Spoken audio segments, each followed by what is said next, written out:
My question revolves around birthday celebration in Islam. So I have a brother who is a practicing Muslim, and he made it known to his family that he doesn't celebrate birthday, and he tried to teach his kids this path of Islamic teachings.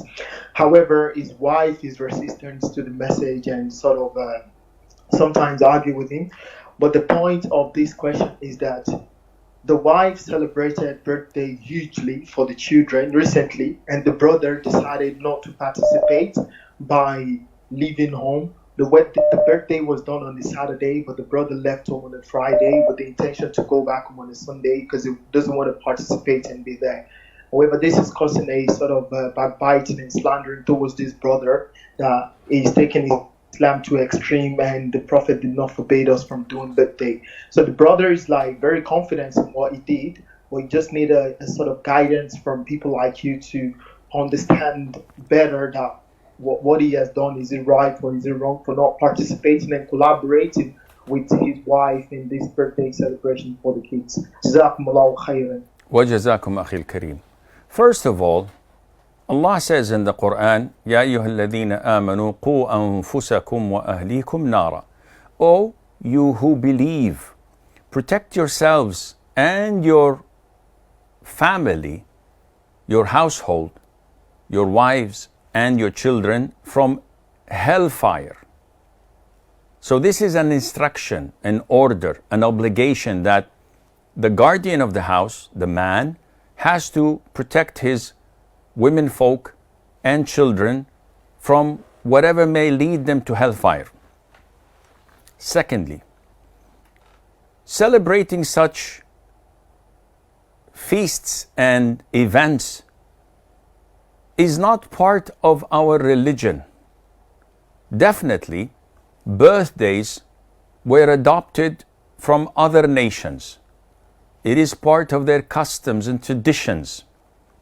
And the Prophet had said, alayhi salatu wasalam, in the hadith of Abdullah ibn Umar, may Allah be pleased with him and with his father, and whoever shall imitate a people, then he is from among them. This does not relate to wearing a watch or driving a car or using glasses to see.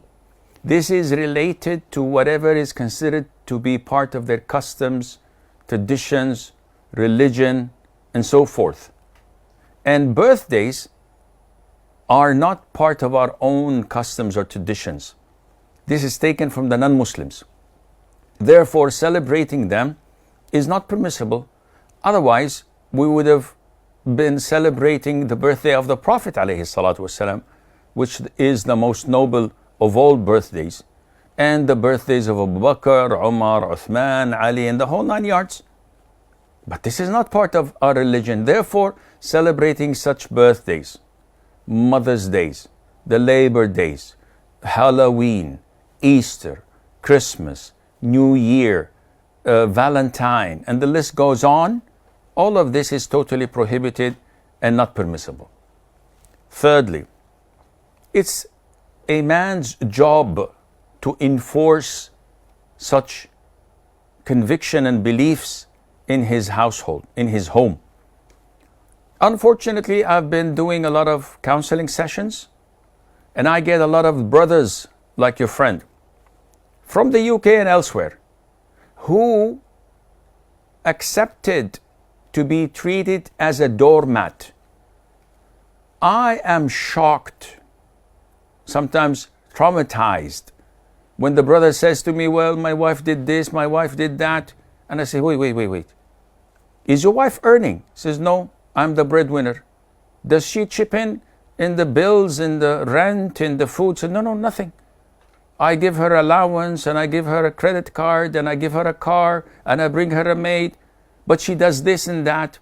She refuses to obey me or to listen to me. She kicks me out of the house. Akhi, if you're a wimp, if you don't have a spine, I can't help you. When it comes to halal and haram, we love our women, we love our wives, we are willing to swim oceans and climb mountains and cross deserts for them. But when it comes to disobeying Allah, this is a red line.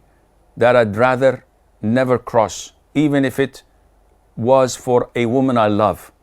And if she insists, well, another one bites the dust. I could get someone younger, smarter, more religious, and much, much, much more beautiful. And they're cheaper by the dozen. And no disrespect is intended, but this is reality. If you fail to find your purpose in life in obeying Allah, in implementing Sharia in your life with diplomacy, with being polite and kind and easygoing, but never ever allow anyone to cross the red line. Simple as that. Now, these brothers are seriously a doormat. Their wives control them, shout at them, slander them, say lies about them, and they come to me and say, Sheikh, what should I do? Man up, akhi. Learn how to be a man. I'm not talking about being a tyrant or being abusive. A'udhu billah.